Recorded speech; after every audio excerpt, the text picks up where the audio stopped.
In early April of 1991, Clara Bennett spent $940 on 37 reels of white polywire and one dented battery fencer that looked too weak to stop a barn cat. The man at the farm supply counter in Garden City asked her twice what she planned to do with it. "Cattle," Clara said. He looked at the wire. Then he looked at her. "Ma'am, that's not a cattle fence." Clara paid in cash, carried the reels to her faded blue Chevy herself, and drove 48 miles back into the Kansas wind with the heater rattling and the radio off. By sundown, her neighbor, Lyle Hargrove, saw her standing in a brown pasture with a plastic step-in post in one hand and a roll of white string in the other. The next morning, that string ran across open grass where no fence had ever been. 200 cattle stood behind it, confused, offended, and held in place by something the rest of Pawnee County could see from the road and did not believe in. By fall, they had a name for the Bennett place. They called it the Laundry Line Ranch. Clara Bennett was not a woman people ignored because she was loud. She was a woman people ignored because she was quiet. In a county where quiet women were expected to know their limits. She was 42, widowed 3 years, and running 940 acres of shortgrass prairie that had been worked by her husband's family since before the Second War. The ranch was not impressive from a distance. A low house with storm-bent cottonwoods, 2 windmills, 1 calving barn with tin patched in 3 shades of rust, 6 pastures divided by old barbed wire, and habits older than the wire. Her husband, Daniel, had died in 1988 under a pump jack he was trying to repair before a storm rolled in.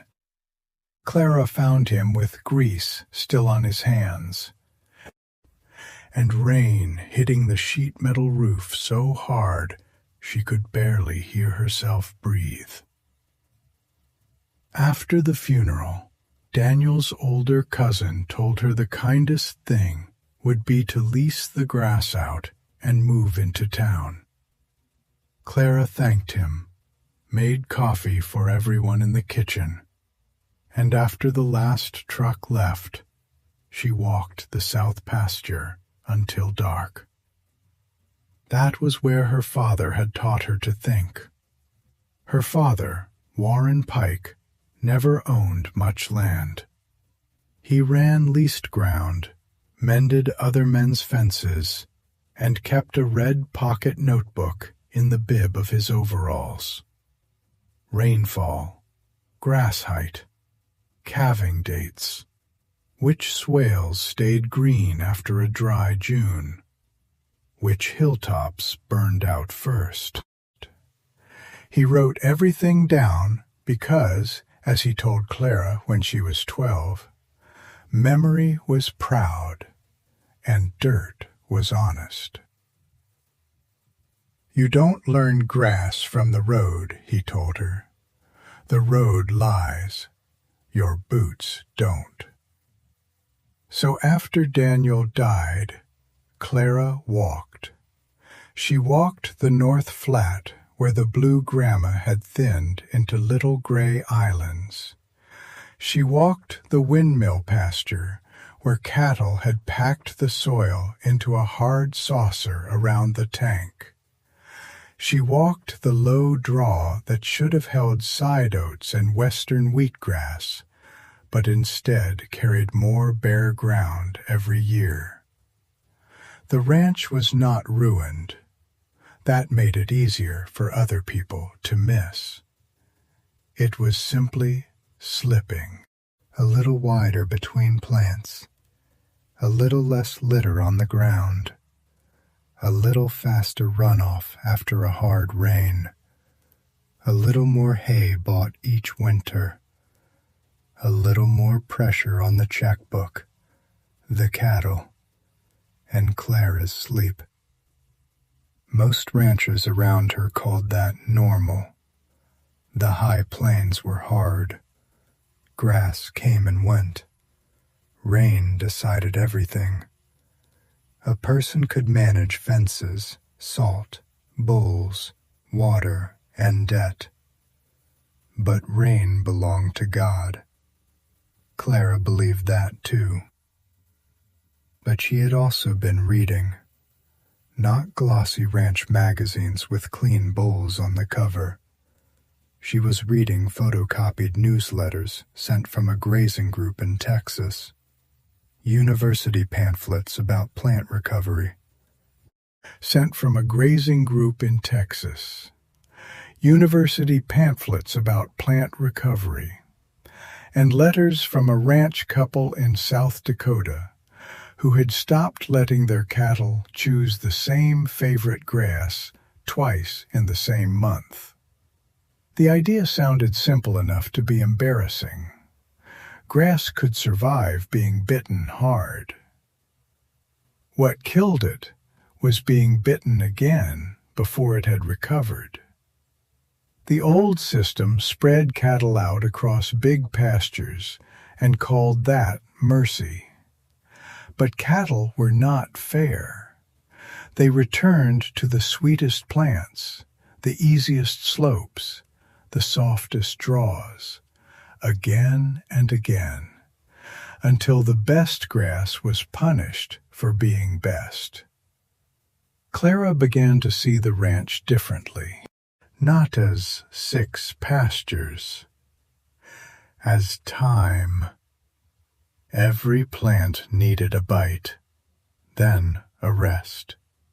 Not a polite rest, a real one, long enough to rebuild roots, long enough to shade its own crown, long enough to turn rain into life instead of runoff.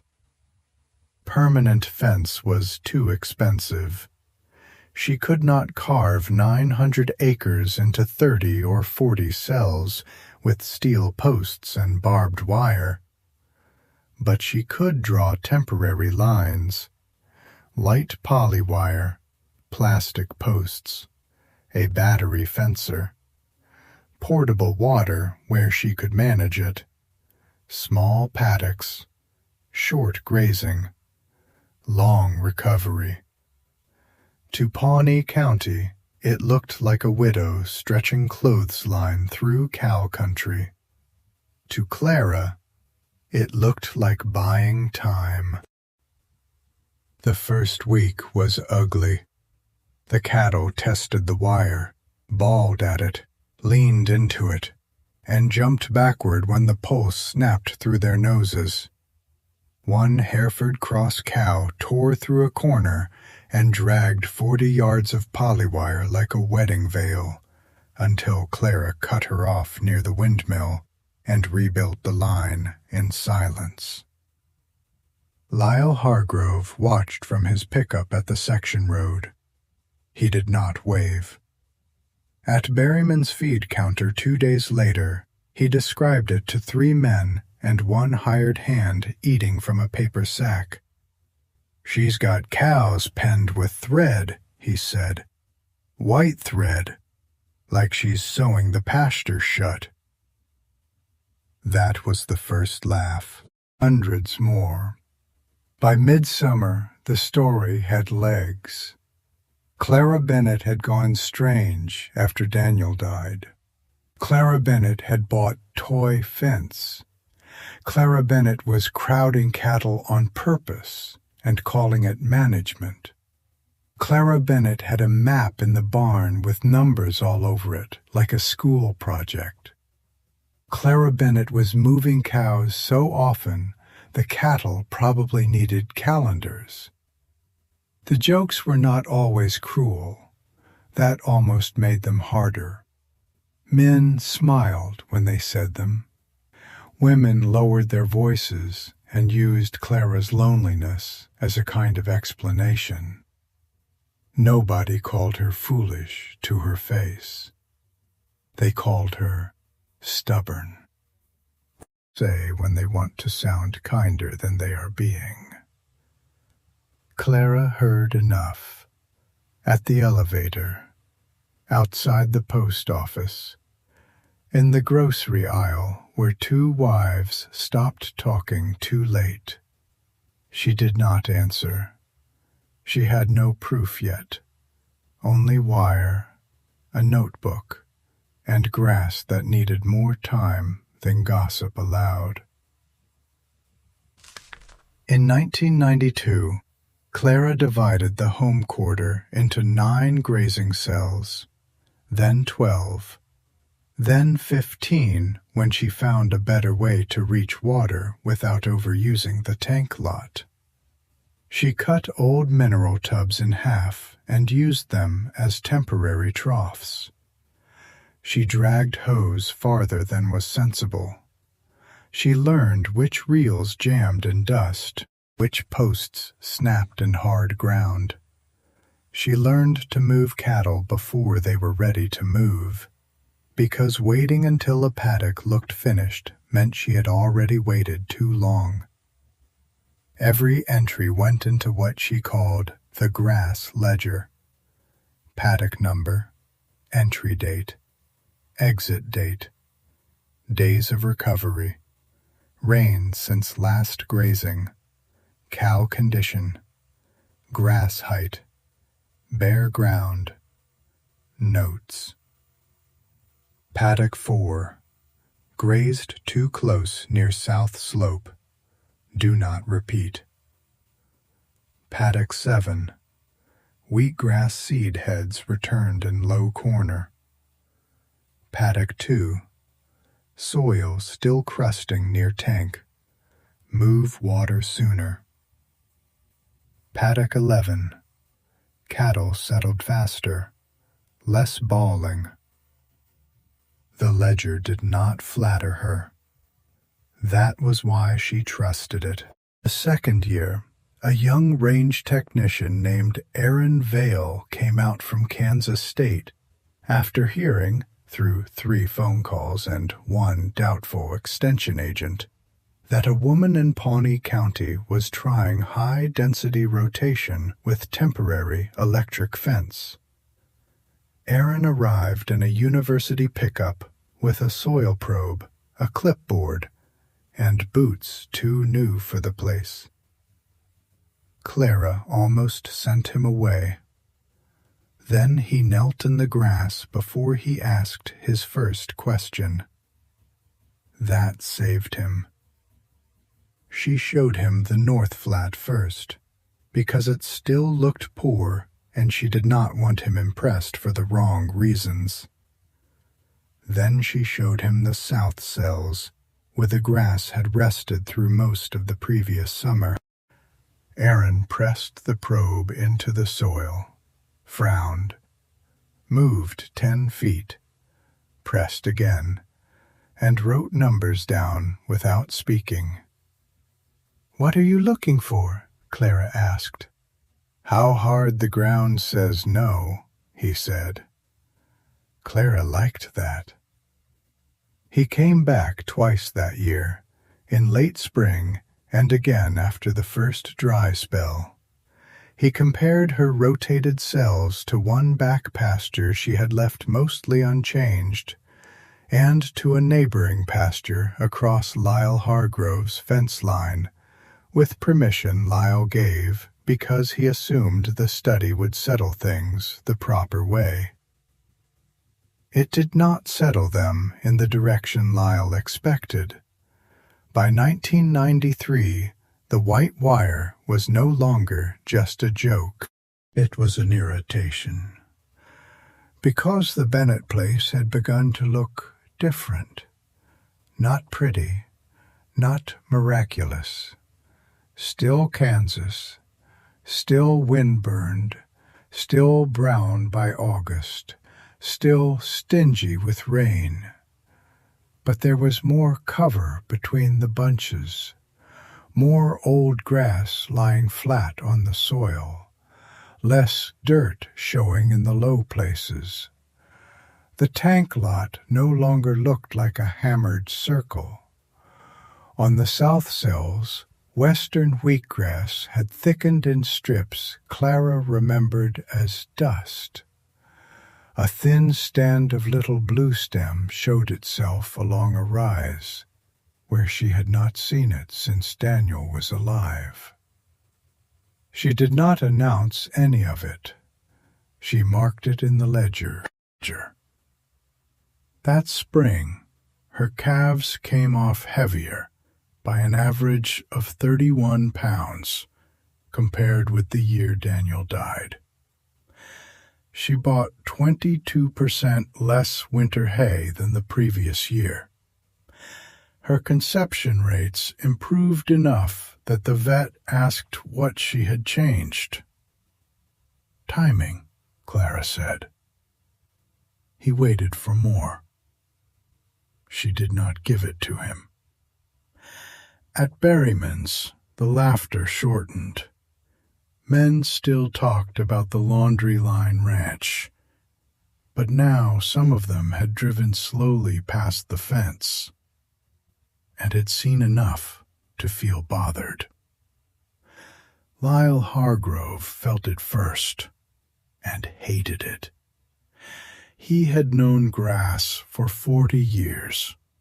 He could judge a pasture from a truck window better than most people could judge it standing in it. At least, that was what he believed. Then, one morning in May, he stopped on the road by Clara's south cells, got out, and looked across the fence. Her side of the line was not greener in a storybook way. It was denser. That was worse. Green could be explained by a lucky shower. Density was harder. Density meant plants had survived, spread, and held ground. Lyle drove away angry without knowing whom he was angry at. Then came 1994, the year the sky withheld its mercy. By the last week of June, ponds were low. By mid-July, the wind had a taste like ground flour. Pastures across Pawnee County browned early, and pickups started appearing at the sale barn with cows that should have stayed home until fall. Clara's grass went dormant too. She refused to let anyone call it green. It was not green. It was standing. That difference mattered. On continuous pastures nearby, the short grass seemed to disappear from the bottom upward, eaten and trampled down until bare soil flashed between plants like bone. Around water, cattle cut the ground into dusty bowls. In the draws, the best plants were hit again because they were the last to offer anything. On Clara's place, the tops cured tan, but the bases held. Old litter covered the soil. Hoof impact had broken crust in places that used to seal over. The cattle had been moved away from the water points before they could destroy them. Her roots were deeper. Not everywhere, but enough. Enough is not a small word in a dry year. Aaron Vale returned in August with 2 students and equipment that looked too delicate for wind. They measured infiltration with metal rings. They counted basal cover. They pushed probes. They clipped forage samples. They walked Lyle's side of the fence and Clara's side of the fence under the same sun. In October, Aaron called her with the numbers. In the managed cells, water entered the soil nearly twice as fast as in the continuously grazed comparison sites. Surface compaction was down by 19% in the repeated measure plots. Plant cover was up by 34% compared with her own unchanged pasture. They documented 5 warm-season grasses in cells where Clara's first notes had listed only 2 worth naming. Aaron was careful. "This is not magic," he said. "I know that," Clara said. "It is management showing up in the ground." She wrote that sentence in the ledger. Management showing up in the ground. Then she closed the book and went outside. Because numbers were useful, so still needed moving. The county changed slowly, not because people were stupid, because changing your mind in a ranching county costs more than pride. It asks you to admit that the land may have been speaking for years, and you mistook silence for agreement. In February of 1995, the Pawnee County stock growers met in the back room of the VFW Hall. The agenda was ordinary: hay prices, paperwork, road grading, water development grants. Near the end, a rancher named Pete Albright mentioned he had seen a flyer about planned grazing and portable electric fence. "Anyone around here actually tried that?" he asked. No one answered at first. Then Lyle Hargrove said, "Clara Bennett has." It was not praise, not yet, but it was not a joke either. 46 people looked toward Clara.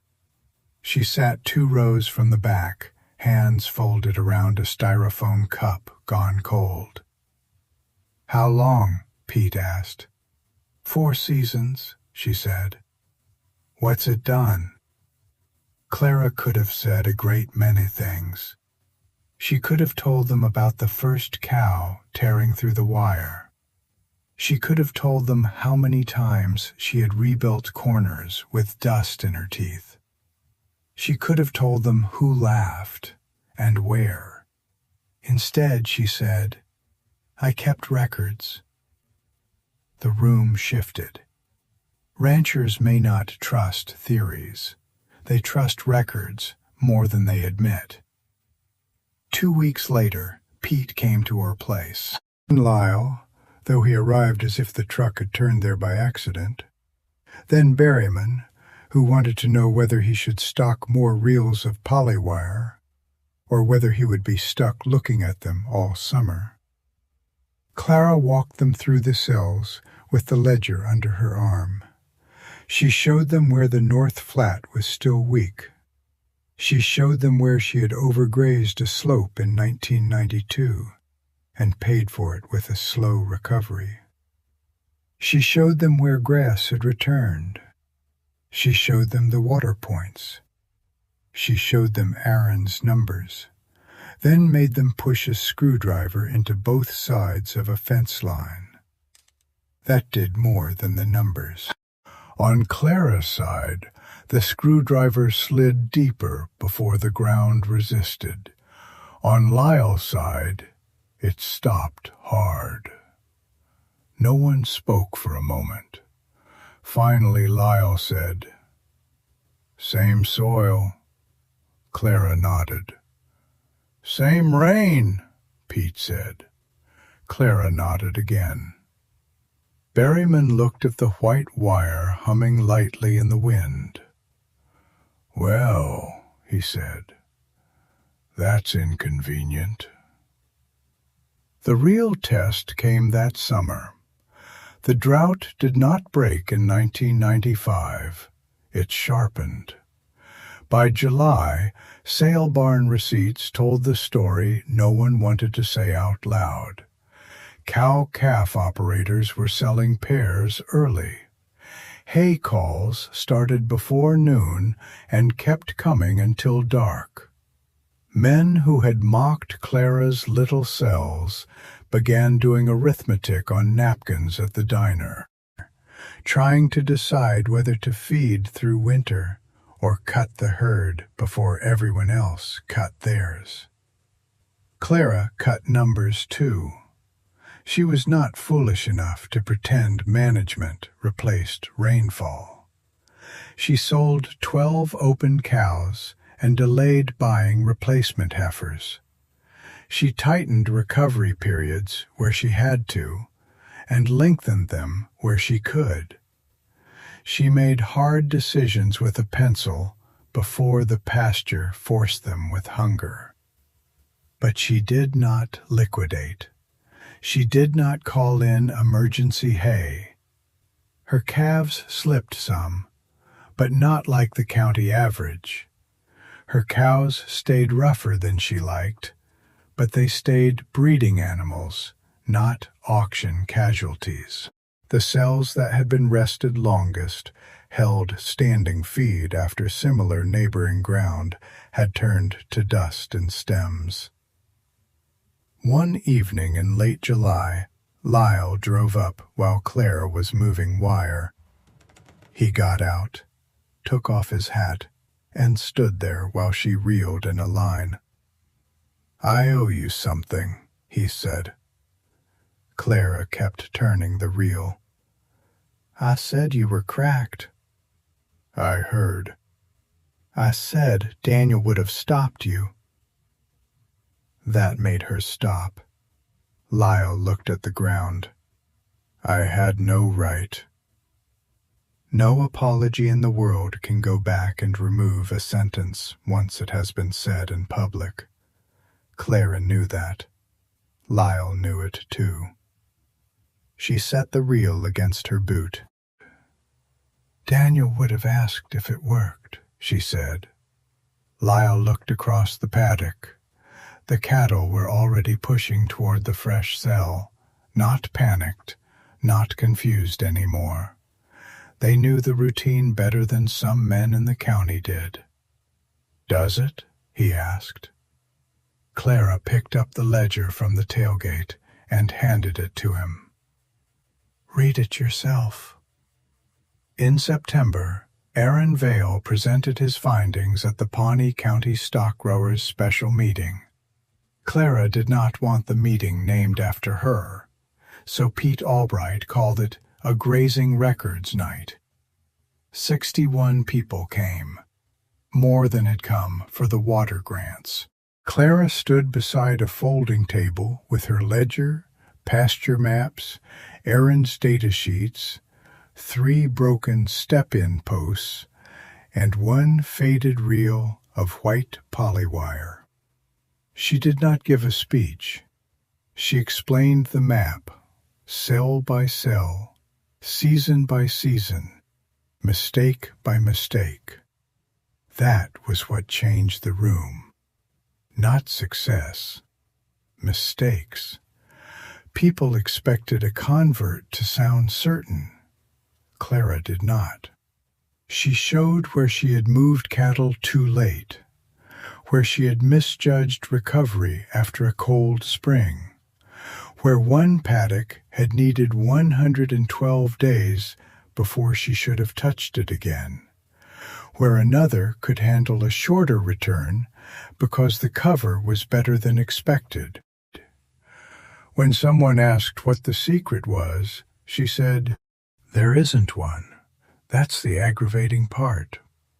A few laughed, but not the old laugh. Then Berryman asked the question everyone remembered. "When they were all calling it the Laundry Line Ranch, did you know you were right?" Clara looked at the white reel on the table.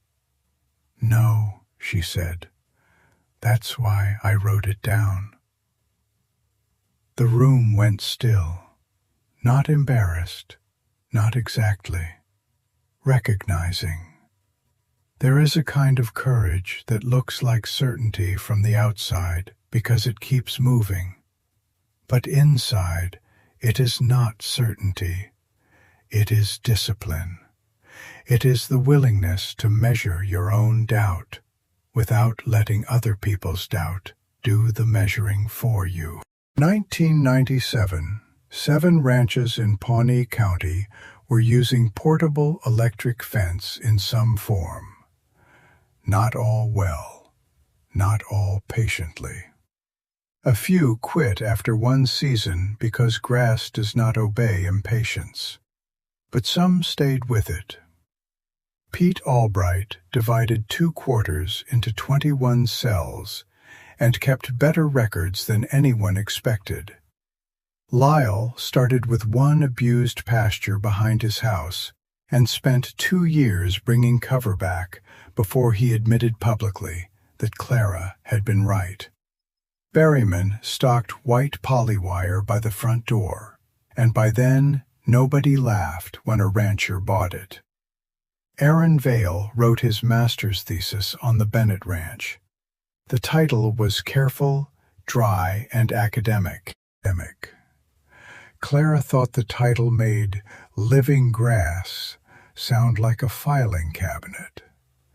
But inside the paper were the numbers: improved infiltration, reduced compaction, higher basal cover, stronger species mix, and measurable resilience under drought pressure after 4 years of managed recovery. She kept a copy in the same drawer as her father's red notebooks. In 1999, the Extension Office asked to hold a pasture walk on Clara's ranch. 38 ranchers came in pickups that lined the section road. Some had laughed at her years earlier. Some were too young to remember the beginning. Some were old men who came because curiosity is safer once someone else has already been proved wrong. Them first to the south cells. The white polywire ran clean and low through grass that had once been thin enough to show dirt from the road. The cattle were in a small paddock to the west, grazing hard, exactly the way people had once said would ruin the place. Behind them, a grazed cell rested. Ahead of them, a standing cell waited. That was the whole system. Bite, leave, recover. Return only when the ground was ready. An old rancher from Gray County knelt near the fence line and pushed a pocket knife into the soil. Then he crossed to an unmanaged strip beyond the demonstration area and tried again. The blade stopped shallow. He looked at Clara. "How much of this was the wire?" he asked. Clara smiled for the first time that morning. "Enough to keep the cows honest," she said. "Not enough to heal anything by itself." He looked back at the grass. Then what healed it? She held up the ledger. "Time," she said, "and not guessing." The old man nodded like that answer cost him something. Maybe it did. Because the hardest part of Clara Bennett's story was never that people laughed at the fence. People laugh at anything that makes their own habits feel accused. The hardest part was that the fence was only the visible piece. Anyone could buy wire. Anyone could push a plastic post into the ground. Anyone could draw lines across a pasture and say they were doing something new. But Clara had not merely divided grass. She had divided attention. She had separated what people saw from the road from what the roots were doing underground. She had separated a hard bite from permanent damage. She had separated tradition from observation. She had separated pride from proof. For years, Pawnee County had looked at her white wire and seen a fence that was not real. Clara looked at the same wire and saw a question. How long does grass need before you ask from it again? That question changed her ranch. Then it changed the neighbors who were willing to ask it. It had gone quiet when the south wind moved through the recovered blue stem, and the cattle waited behind a thin white line they no longer challenged. Clara would sometimes stand at the edge of a cell with her father's old notebook in her pocket and the new ledger under her arm. The road still lied if you let it.